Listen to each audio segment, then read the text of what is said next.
በገዳ ስርዓት ውስጥ ስንገባ የምንይዘው ነገር አለ። ይሄኛው ሴራው ነው። ሴራ የሚደነገግበት ነው። ይሄኛው አለንጌ ነው የሚባለው። አለንጋ ይሉታል።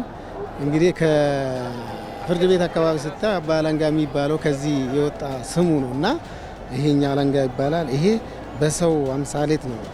እንደዚህ ስታይሆን በሰው አምሳሌት ነው እና እጅ እንደዚህ እግርም አለ እና ይሄንን ሰው በሰው አምሳሌት ነው እና ይሄን ስታይሆን እንደዚህ ስታይ እጅን ስዘረጋ እንዴት ነው እና ይሄን የሚያሳይ ነው እና የገዳ ስርዓት ደግሞ የሚደነገግበት በዚህ ነው። የተለያዩ ሴራዎች አሉና የሚወጡ በገዳ ስርዓት ሴራዎች አሉ። በተለይ ሰው በአንድነት በፍቅር ሰውን በፍቅር እንዴት ነው የምንይዘውና የሚለውን በዚህ ነው የሚደነገገው እና ይሄ ቦኩም አለ። ይሄ ቦኩ ማለት ከሰው ልጅ ጋር የተያያዘ ማለት እኮ ነው። ይሄኛው ስታይ አሁን ጾታ አለው።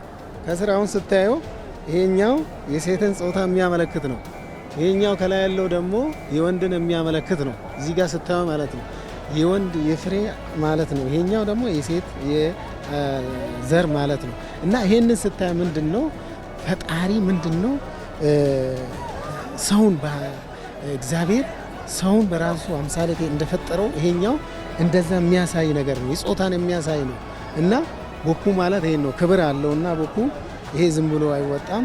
እንደዚህ በዓል ሲኖር ይወጣልና አባ ቦኩም አለ። ይሄንን ባለሴራ የሚይዘውም አለና ይሄንን የተከበረና ከሰው ልጅ ሕይወት ጋር የተያያዘ ነው እና ልብሳችንም ደግሞ ይሄ ነው። ይሄ እንግዲህ አባ ገዳ አላባ ያለው ጋቢ ነው እና ይሄ ፋያ ነው።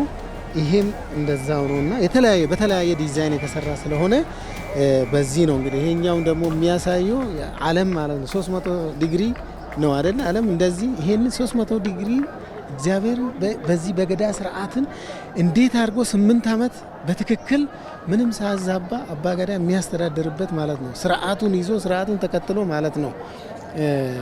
በዚህ መካከል እንግዲህ ይሄንን ስርዓት ጠብቆ ከጥንት ጀምሮ ጠብቆ ይዞ ለዚህ ለዛሬ አድርሷል ማለት ነው።